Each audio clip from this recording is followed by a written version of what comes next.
Namo Namaha and welcome back. We've reached now the last of our segments that are going to deal with the independent consonants. And I hope that you've been getting a good feel for Devanāgarī script. Believe it or not, we're almost done. We're about 3/4 of the way to learning the full script. Pretty soon we're going to turn to a few more advanced topics in the script. But before we do that, there's 8 more characters left, and also a couple of special conjuncts that we'll look at that occur a lot and are worth learning. Let's start right away with the semivowels, y, r, l, and w. Y Gara, it's easy to make. If you remember our t Gara, our dinosaur, it's basically the same kind of dinosaur shape, but without the head on top. So it's a decapitated dinosaur. Sorry, Mr. Dinosaur, we had to do it. So step 1 is to start at the top line, make your dinosaur body shape, your boat shape or banana shape maybe, and end up about halfway down from the top line. Step 2 now is to make a vertical that starts from the top line, touches the edge of this curl shape that you had made, and goes all the way down to the bottom. Step 3 now is to draw the horizontal top line, closing that little shape, and you have your y Gara. Next we have our Retroflex Semivalde, r Gara. To make the r Gara, we've already made it actually. Think back to our letter k. R is basically the left part of that letter. Start at the top line, you're gonna make it kind of like a bow shape, right? Go curl towards the left until you're about halfway down. Then make a little loop. In the font, again, it doesn't show the loop, but you can actually loop around. And then continue curling now towards the opposite direction, towards the right. So curl left, loop, curl right, turning into a kind of like a bow shape. Finish with your top line, and you have your r Gara. It's not complicated. Like I mentioned before, it does take some practice to get sort of the feel of the r. It can be a challenge if you have any handwriting issues like I do. It can be a blunder that's waiting to happen. But it's okay. You'll get it eventually. Next, we have the dental semivowel, the l Gara. If you remember your r vocalic L, it's you've already made the l Gara. The l Gara is also a really fun character to make. Maybe it's my number 3 character. I don't know. To me, it looks like a heart, but with a bottom open shaped heart. So feel free to have a good time with making it. The easiest way to make the l Gara has 3 steps. Step 1, start at the bottom left. And then you make basically an open heart shape going towards the right. Make sure the top of your heart shape is only about halfway up. Don't close the bottom so that it stays open at the bottom. Step 2 is then to draw a vertical line going from the top line down to touch the heart shape on the right side of your heart. Basically, the right ventricle. Step 3 then is to make your horizontal top line, and you can ease back and marvel at the beauty of the l Gara that you've created. The last semivowel now is the labial w Gara. To make the w, think back to the letter b. It's basically the same. Step 1 is to make a kind of open circle in the center. Make sure it doesn't go all the way up or all the way down. Right in the center of your space. Make sure that you also don't close your circle, leave it a little bit open. Step 2 then is to make a vertical bar that's going to touch both of the endpoints of your open circle that you've drawn. Step 3 then you'll make your top line, and you have the v Gara. The way to remember now, if you had added the little do not enter slash mark inside the center, you've got yourself a b Gara. It's the same as the b, but without the slash. So moving on to the sibilants. These can be a bit tricky, but you'll get them. The first is the Palatal Sibilant Sha. To write the sh Gara, there's a few different ways actually. Here's how we're going to try to do it. It involves 4 steps. First, start at the top line, make a slight vertical down. Then you want to basically make a number 2 that touches the bottom of that tiny vertical that you just made. Make sure that the tail of the 2 is quite prominent. And like with all the other letters, even though this printed version doesn't have a loop that you can see, when you make it, you're gonna show a visible loop at the bottom to make a curl for your number 2 there. Step 3 then is to make a vertical bar on the right side of your number 2 that you've just drawn. And then step 4 is to make a horizontal on top, the top line that's going to extend over both elements of your sh gara. The next sibilant is our retroflex sibilant, the sh gara. To make our sh gara, think back to how we made our p gara. Remember our little rounded square? It's going to be the same shape but with a slash through it. Like the same slash going from left to right that we had with our b gara.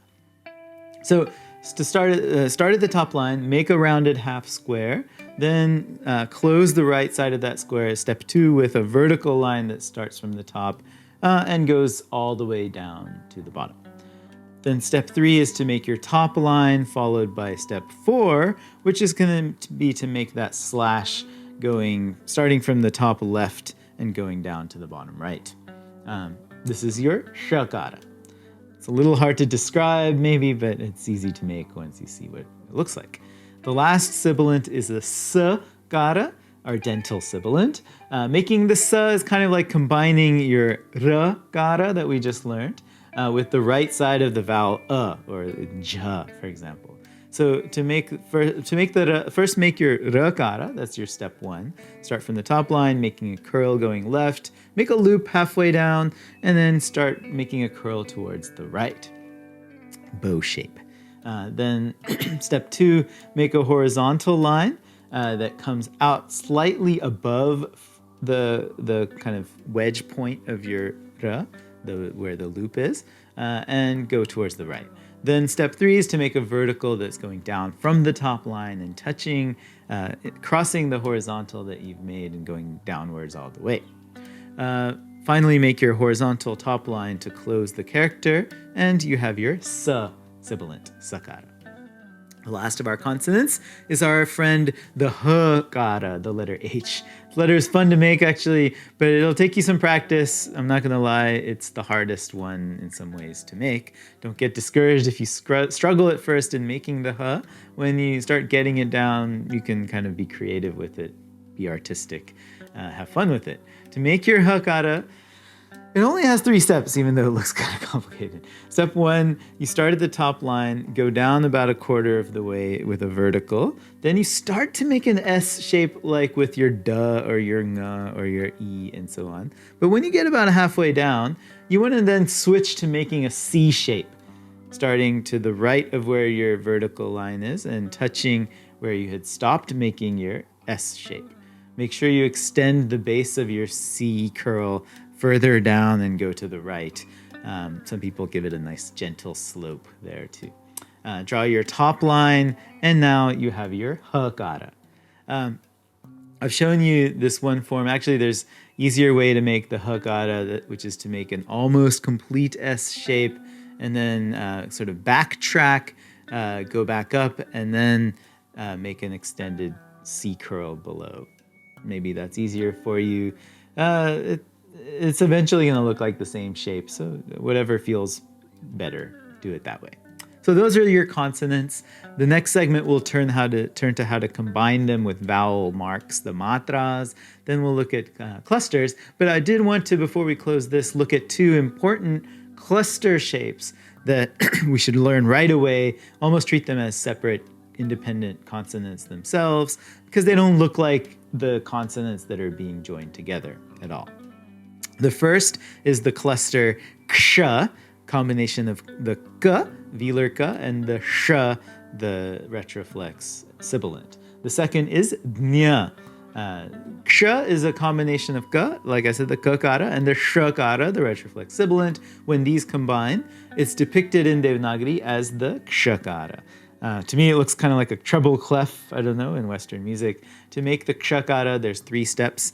First step, start about halfway down, then start going up and to the left, right? And when you pass the top line of your page, you want to make a loop, and then go around and give it a big, go down and go towards the left, and give it a kind of fat eggplant shape, curling it towards the right. When you get to the bottom, make sure you're to the left of where you had first started in the center there. And you want to make a loop and give it a tail now curling to the left, kind of like we did with our the letter, if you remember. It's important to stay to the left of that starting point where you had started, because now step 2, you want to draw a vertical line going down that's going to touch the end of that starting point that you had made, and then it's going to continue down to the bottom. It shouldn't touch that curl that you had made at the bottom, the tail, right? It's going to have to stay open down at the bottom, so that's why it's important to not curl back to the right too much. Finally, make your top line, and you have the ksha Gara. You'll see it in words like kshama, mercy, or kshema, security, many other words too. Other important conjunct is when the palatal voiced ja is combined with the palatal nasal nya to create the cluster nya. This cluster has different pronunciations actually based on which part of India you're from. In North India, especially in UP, Hindi-speaking areas, maybe also in Bengal towards the east, this cluster gets pronounced as gya instead of nya. In the south, you don't hear the J sound basically, and it sounds like nya, N-Y-A maybe. In Maharashtra, however, in central India, and this is the way I'll be pronouncing it, the cluster sounds almost like D-N-Y-A, gnya. Some people also say gnya, which is I suppose technically how it should be pronounced, but you'll actually rarely, if ever, hear people say gnya in India. You can, however, like to do it that way. I would discourage gya, however, because that's mostly the Hindi pronunciation that you'll hear. Anyway, this is how we'll write it. First, you want to start at the center, halfway down from the top line. Make a line going horizontally now to the left. Then make a kind of S shape with a tail on it that basically looks like our short vowel E, if you remember. Then step 2 is going to be to make a vertical bar on the right side that goes down from the top line and touches the end point of that initial horizontal line that you'd made, continuing all the way down. Step 3 is our horizontal top line, and we're finished with our nya Gara, our nya Gara. Nya Gara, gya Gara, if you like, however you want to pronounce it. This is a conjunct consonant. It's a cluster of the letters j and nya, the palatal voiced unaspirate and the palatal nasal. It's very common. It looks nothing like either j or nya, and so you just have to learn it and learn to recognize it. It's very common in the form, in the word jnana, which means knowledge. It's cognate with the English word knowledge, in fact. So that's it. Now that we've learned all these new letters, do take some time to practice them, to learn them by heart. Make flashcards, test yourself. The more you practice, the easier all of this is going to get, the easier you'll be able to read Sanskrit in Devanāgarī script. So let's take a break here. When we return, we'll turn to how consonants combine with vowels using what are called the matras. So thank you for watching. Dhanyavadaha. Punarmilamaha.